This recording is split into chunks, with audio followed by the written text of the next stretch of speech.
Welcome to the No Quit Living podcast, where we aim to inspire and motivate people to never give up on themselves or their dreams.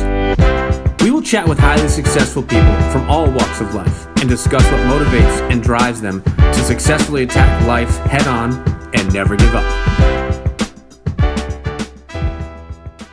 Welcome to episode number 23 of the No Quit Living podcast. I'm your host, Christopher J. Worth, and today's theme of the day is living in the moment. Our quote of the day comes to us from Mark Twain. Give every day the chance to become the most beautiful of your life. This episode of the No Quit Living podcast is brought to you by the I3 Initiative. In today's society, it is so easy to get caught up in the drama, negativity, and uncertainty in the universe we are a part of. Against those challenges, we are committed to make the world a better place through improvement, impact, and integrity. You are invited to join our mission and learn more about our book club, membership, live events, and mastermind at i3initiative.com. That's the letter I, the number 3, initiative.com.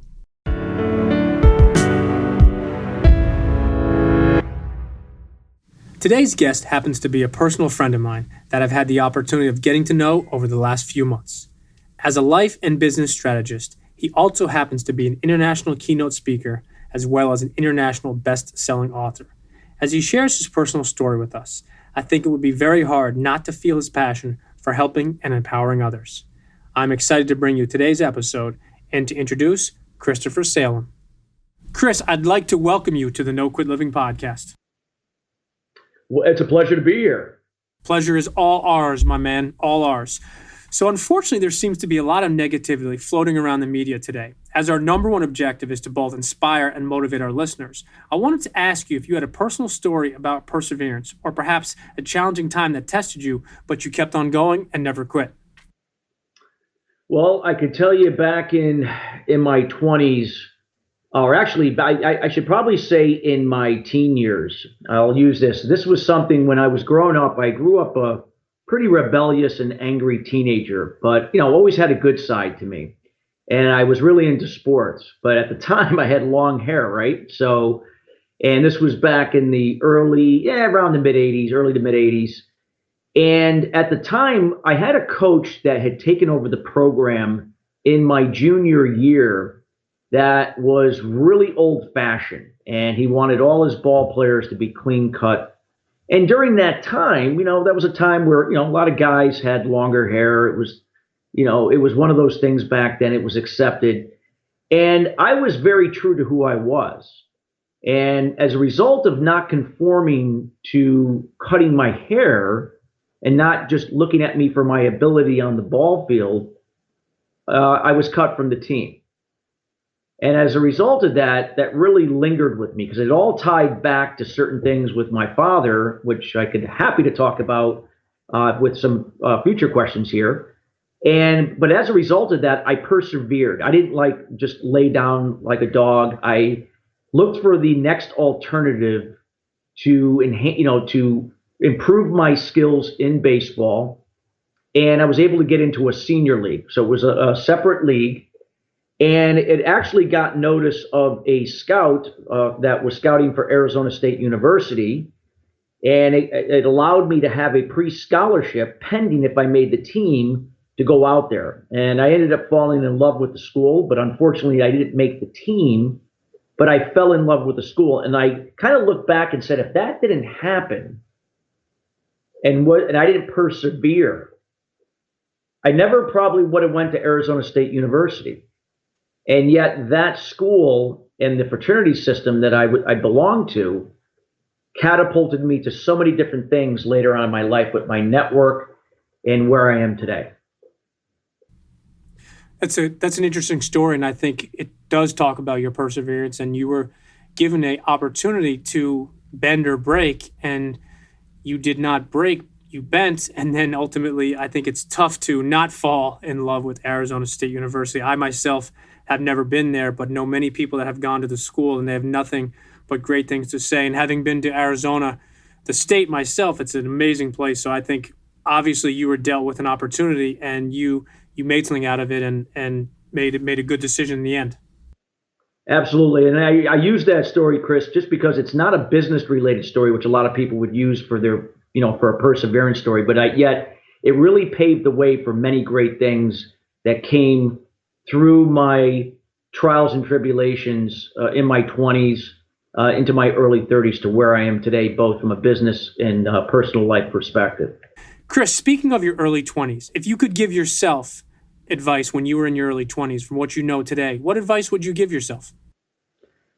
I would give myself the advice that you don't have to overanalyze and overthink things. To be more in the present moment, to learn to accept, the control that you have, and to put everything you can into it, and leave the rest to the universe.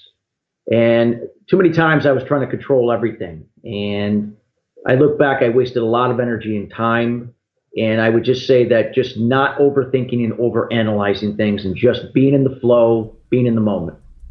That's a great advice, is to live in the present and to live in the moment. I think a lot of people, unfortunately, do overanalyze things, and not in a negative way, or not from a perspective of perfectionism, but more along the lines of just really looking at the good, the bad, the pros, the cons, what could not happen. And I think ultimately you probably end up paralysis by analysis and overthinking things. So I think that's very good advice, and I wish you could have given it to me a long time ago, because I would have taken some of that myself.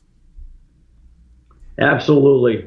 Many of our listeners are into personal development and looking to improve different areas of their lives. I was curious if you have a favorite book that has significant positive impact on you, or perhaps you've read something recently you'd like to share with our listeners. Well, there are many books because I'm a big reader and I love books. So I will just focus on one here. It's called The Power of Focus by Jack Canfield, who was the lead author in this book. And there's a couple other authors as well, but Jack is the main author here. And what I love about The Power of Focus is it really looks at everything, both personally and from a business perspective, on how to go about living your life and doing business. And it just offers great insight that's really easy to read and easy to articulate to apply to your current situation. And everything that it has to do with personal development as it relates to business can be found in that book. And that's obviously why I'm privileged to be aligned with Jack. And, this book really, really to this day still hits home with me. I would definitely recommend that book to our listeners. I have not read that myself, but we will put that in the show notes. So life is very challenging in many ways. What motivates and drives you to keep going every single day? My purpose. My purpose and my family are my two biggest drivers. I'm here to help and empower others, being an example of living a quality life, living to your true purpose and your why. And that was something that took me 32 years to find out. However, I found it. And while people don't want to be told how, when, and why to do things, I just show and lead by example and share stories of not only myself, but others that are doing the same, to empower them or plant the seed that they can find their passion and purpose to fulfill exactly what they desire and serving others. And of course, my son and my wife are also highly instrumental in what I do to do what's best for them and empower them as well to follow their dreams. You mentioned it took you 32 years to find yours. If you don't mind me asking, how did you find it exactly? Well, it actually took hitting rock bottom. I struggled with addiction throughout my late teens and early 20s as a result of unresolved anger to the root cause that tied back to my father from childhood. And at the time, I was unaware of that. And it really took not only two near death experiences, but just the fact when my father had came down with cancer, that was my rock bottom that I knew I needed to change. I was physically, spiritually, and emotionally bankrupt. While on the outside, it looked like I seemed to have things all together. I was doing well in a sales career, but I was really playing hard. And if I kept going at that pace, the third time around, I wouldn't be here. So as a result of that, that was the turning point for me to resolve the problem before I could operate in the solution. There was no way that I could manage the effect of the cause or the challenge. I had to operate in the solution by solving the problem first. That's some good advice, and I did not know know all about that. So I thank you for sharing that with us. I wanted to ask, do you have a specific morning or daily ritual that you feel has led to both your personal as well as your professional success? Absolutely. Well, there's a few things, three things that I do, and they're not going to be tied necessarily to business, even though I do have disciplines for that. But the three that I think are really important for any true, authentic leader or aspiring entrepreneur or business leader is number one, when I wake up, the first thing I do is I make my bed, or at least I make the portion of my bed where I don't cover my wife up, but yet I make my portion of the bed. And a lot of people ask me why. I mean, were you in the military? And I say no. But what it does is it just establishes discipline and organization, which entails will carry over to other things that I do during my day with my business and personal life. So I tend to be more organized, where I know where things are, and I work in a systematic way where I work in short intervals of time to complete tasks, take a break, and then move forward. That simple little thing of making my bed helped me to build that foundation to do this. Next, I meditate for about 10 to 20 minutes a day in the morning. And then from there, I head out to do a workout at the gym, which consists of resistance training and some cardio together for about 40 minutes. You know, it's interesting. It reminds me of a book that I just recently read by Admiral William McRaven.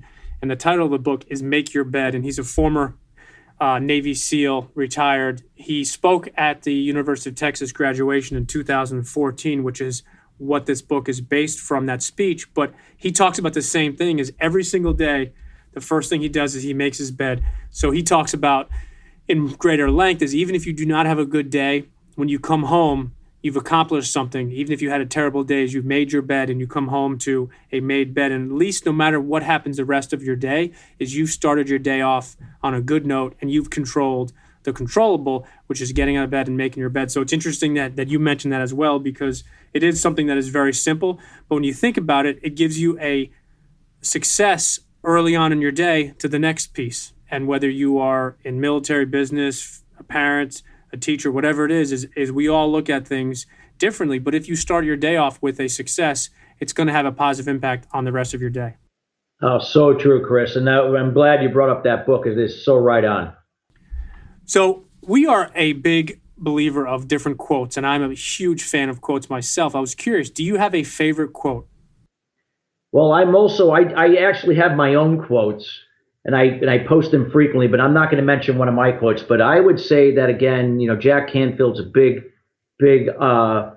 authoritative figure to me in terms of the personal development world. So I would say that everything that you desire is on the other side of fear. So everything that you fear, that if you're able to persevere through that, your desires and your purpose are on the other side. That is a great quote, and I'm a big fan of Jack's myself. And to your comment, he is one of the top when it comes to personal development. Absolutely. So, Chris, as a well-known professional speaker and a best-selling author, I was curious. You have a very, very high following now. I was curious early on in your career when you had, let's say, those 50 or 100 followers that were probably friends and family. How did you get to the level of where you are now with not only the following you have, but also taking your books and your speeches to the next level? Well, it was again just being who I was, not being anybody different, and just providing value, providing content that really was important to me. It came from the heart, and it resonated with other people. And not doing it just because I was looking to please people, because I can't please everyone. And being a people pleaser is not an attribute that you want to have. So, however, it was something that just made me feel good, but at the same token, I knew could help other people. And it just over time, people would say that you're like my morning cup of coffee. I wake up and I get my daily, cup of inspiration, motivation, personal development, you name it. And it's just something that has really picked up, and I gained a lot of followers organically from it. And it was never my mission for doing that. It was just to do it to help others and help myself. Here's an interesting question for you. Where do you want to be 5 years from now? 5 years from now, well, my mission right now is to convey the message to the world that everybody can solve their own problems and operate in their own solutions. Too many people are looking to the outside externally to find a solution so-called in a box that does not exist. And mastering your inner critic is something that all of us are capable of doing and being able to create a life and a business that you can build on your terms to follow your why and your true passion. So my mission in 5 years is to have this message widespread across the world to show people the steps necessary of how to go about doing that. That's a great goal to have in 5 years. And just knowing you, the few months I've known you, I definitely think you are well on your way and you will probably accomplish that and then some. Here's a question a little bit outside of the norm. If you could have dinner with anyone, dead or alive, who would it be and why? Well, that's an interesting question. Who would I like to have dinner with? I mean, there are many, many people, many great people I would love to have dinner. But I would say that going on a limb, I would love to have dinner with Jesus because, here was a man that, the Son of God, and, he had so many great things to say. And I'm not religious in any way when I say that. So, I'm just very spiritual. But I believe a lot of times that with the messages and teachings that Jesus had were maybe bent slightly, to religious type standards. Whereas I think if you really look at it, at a more deeper perspective, there were so many things that Jesus showed people how to live their lives. And it wasn't necessarily how you hear it from a religious standpoint.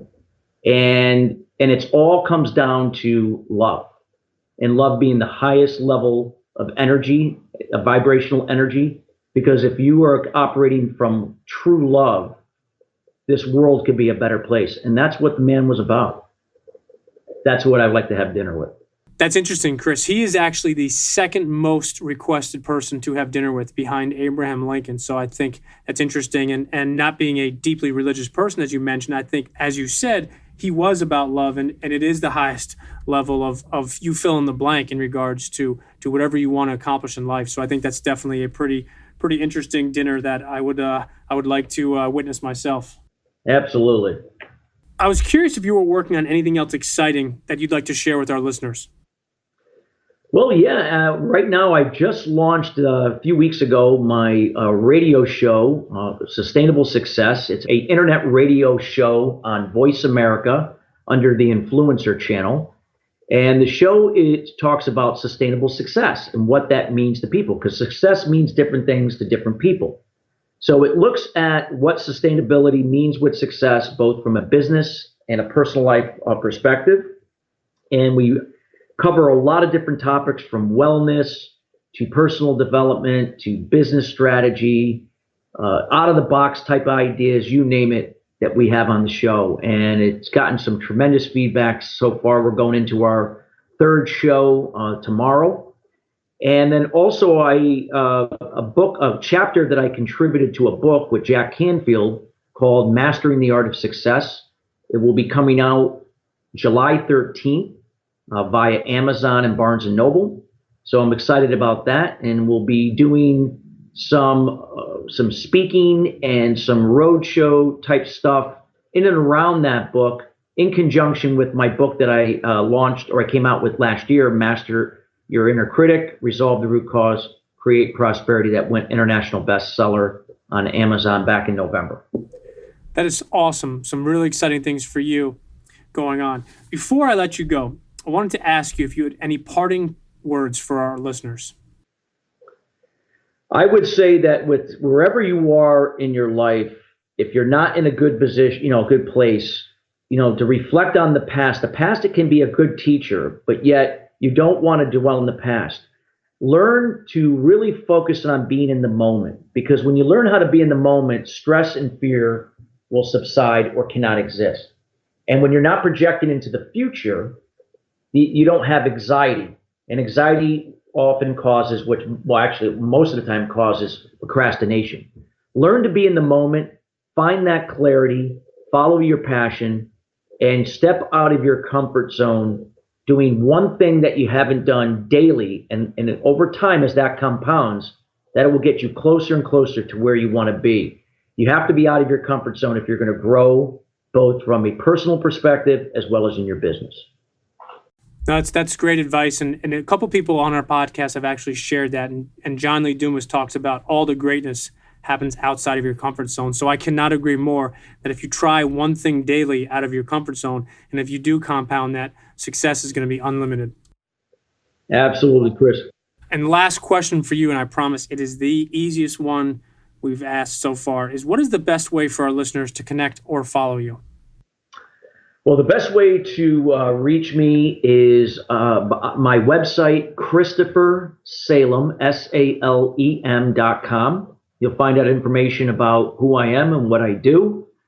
My email is chris@christophersalem.com, another way to get in contact with me. And my Facebook pages I do have a personal page under Chris Salem, my public business page, Christopher Salem, and then I also have two other pages called Sustainable Success and Prospreneur. Those will be great ways to connect with me, and we can lock arms and do wonderful things and create magic. Chris, I do not disagree with that at all. I definitely think that if people are smart, they will connect with you on many of those, and we will keep them and put them in the show notes as well. But listen, Chris, I can't thank you enough for being a guest on our show today. You shared some great stuff with us, and I look forward to speaking with you soon.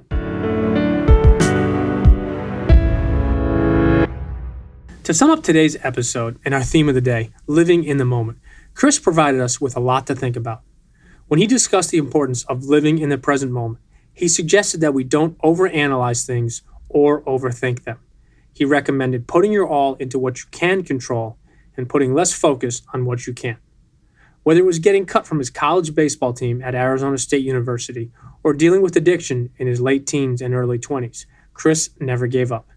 In his parting words, he discussed the importance of getting out of your comfort zone. He proposed doing one thing every single day that is out of your comfort zone. And if we compound that, the opportunities are unlimited. So the question for you is, what can you do today that is out of your comfort zone? Why do we stay within our comfort zone? Challenge yourself right now and make the decision that no matter what, today you will try something out of your comfort zone. You never know. That one thing today could lead to your greatness. And lastly, to our listeners, thank you. We truly appreciate your time, and we hope our episodes inspire you to keep on attacking life and never giving up. To quote Dr. Norman Vincent Peale, it's always too early to quit.